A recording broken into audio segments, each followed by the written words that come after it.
வணக்கம் நண்பர்களே, முக்கிய செய்திகளை இந்த பதிவில் பார்க்க போகிறோம்.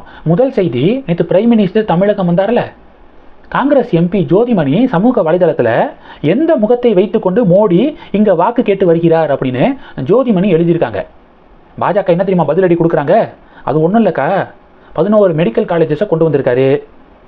அடுத்து இலவசமாக வீடு 2,60,000 ரூபா, மோடி வீடு அப்படின்னு எல்லா ஊர்லேயும் இருக்குது. ஆவாஸ் யோஜனா அப்படிங்கிற திட்டத்தில் வீடு கட்டி கொடுத்துருக்காரு.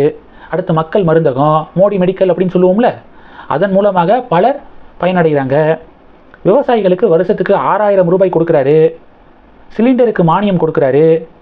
அடுத்து வறுமை கோட்டுக்கு கீழே இருக்கக்கூடிய குடும்பத்துக்கு இலவச கேஸ் அடுப்பு கொடுக்குறாரு. இது மாதிரி Vande Bharat train, railway projects, தமிழகத்தில் ஏராளமான ப்ராஜெக்ட்ஸு இதெல்லாம் அவர் நிறைவேற்றியிருக்காரு. அதனால உரிமையாக ஓட்டு கேட்டு வராரு. நீங்கள் உங்களுடைய தொகுதிக்கு செஞ்சது என்ன அப்படின்னு சொல்லிட்டு இப்போது ஜோதிமணி அவர்களை பார்த்து பாஜகவினர் கேள்வி எழுப்புறாங்க. அது மட்டும் இல்லாமல் உங்கள் கட்சியுடைய எம்பி விஜய் வசந்த் இருக்கார்ல, அவர் நேற்று ஒரு பதிவு போட்டிருக்காரு. மத்திய அரசாங்கத்துக்கு நன்றி தெரிவித்து பதிவு போட்டிருக்காரு. அம்ரித் பாரத் எக்ஸ்பிரஸ் ட்ரெயின்ஸ் இருக்குல்ல, 27 ரூட்ஸில் அந்த ட்ரெயின் வந்து போகுது நம்ம நாடு முழுவதும். நேற்று பிரதமர் திருவனந்தபுரத்திலிருந்து தாம்பரம் அம்ரித் பாரத் எக்ஸ்பிரஸ் ட்ரெயினை தொடங்கி வச்சிருக்காரு.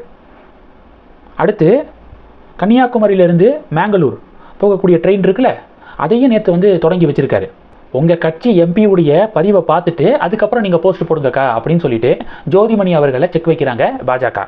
அடுத்து முதல்வர் ஸ்டாலின் அவர்கள் நேற்று பிரதமர் டபுள் என்ஜின் சர்க்காரை பற்றி பேசினாரா? அதுக்கு ஸ்டாலின் என்ன விமர்சனம் பண்ணியிருக்காருன்னா, டப்பா என்ஜின், உங்களுடைய டப்பா என்ஜின்லாம் தமிழ்நாட்டில் ஓடாது. எங்கே பார்த்தாலும் டபுள் என்ஜின் சொல்கிறீங்களே, உத்தரப்பிரதேசம், மத்திய பிரதேசம், இங்கெல்லாம் பாருங்கள் பீகார், இங்கெல்லாம் உங்கள் டப்பா என்ஜின் தானே ஓடுது.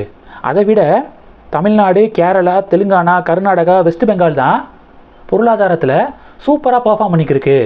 உங்களுடைய டப்பா என்ஜின் மாநிலங்கள் பர்ஃபார்ம் பண்ணலை அப்படின்னு முதல்வர் பதிவு போட்டிருக்காரு.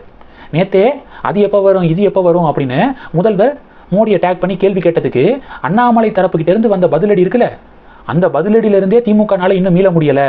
அதுவும் கடைசியாக ஒரு வார்த்தை எழுதியிருந்தார் அண்ணாமலை. பப்ளிக் டாய்லெட்டில் தங்களை பிடிக்காதவங்களை கரித்துண்டால் எழுதி அற்ப சந்தோஷப்படக்கூடிய பழக்கம் இருக்குல்ல, அந்த பழக்கத்தை ஏஐ காலத்துலையும் தொடராதீங்க முதல்வரே அப்படின்னு சொல்லிட்டு அண்ணாமலை எழுதியிருந்தார். அதிலிருந்தே திமுக காரங்க இன்னும் மீள முடியலை, பயங்கர கோபத்தில் இருக்காங்களா. இப்போ அதுக்குள்ளே முதல்வர் வார்த்தையை விட்டுருக்காரு, டபுள் என்ஜினை டப்பா என்ஜின் அப்படிங்கிற வார்த்தையை விட்டுருக்காரு. இதுக்கு அண்ணாமலை தரப்புக்கிட்ட இருந்து என்ன பதிலடி வரப்போதோ கொஞ்சம் பொறுத்து இருக்கலாம் அப்படின்னு பாஜக தொண்டர்கள் சொல்கிறாங்க. முக்கியமாக பார்த்தீங்கன்னா தமிழ்நாடு, கேரளா, தெலுங்கானா, கர்நாடகா, வெஸ்ட் பெங்கால் இதை பற்றி முதல்வர் எழுதியிருக்காரு. ஆனால் ஆந்திர பிரதேசத்தை ஏன் விட்டார்? அங்கேயும் டபுள் என்ஜின் சர்க்கார் தானே நடக்குது அப்படிங்கிறது பாஜகவுடைய வாதம். 3 குவார்ட்டர் முடிஞ்சிருச்சு.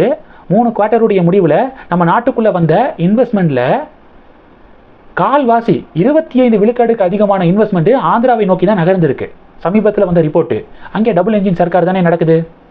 மகாராஷ்டிரா டாவோஸில் நடக்கக்கூடிய வேர்ல்டு எக்கானமிக் ஃபோரத்தில் மகாராஷ்டிரா சிஎம் தேவேந்திர ஃபட்னாவிஸ் நாளே கிட்டத்தட்ட 15 லட்சம் கோடி ரூபாய் அளவிலான முதலீடுகளை ஈர்த்திருக்காரு. 19 MOU சைன் ஆயிருக்கு.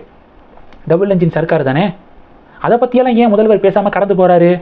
இப்போ பாருங்கள், ஆந்திரா வர இந்த 2026 மே மாதத்தில் ஹியூமன் கேரியிங் ஆம்புலன்ஸ் ட்ரோனை இன்ட்ரடியூஸ் பண்ண போகிறாங்களாம் நாட்டிலேயே முதன்முறையாக. இப்போ முடியலை அப்படின்னா ட்ரோனில் போகிறது, ஹெலிகாப்டர் மாதிரின்னு வச்சுக்கோங்களேன்.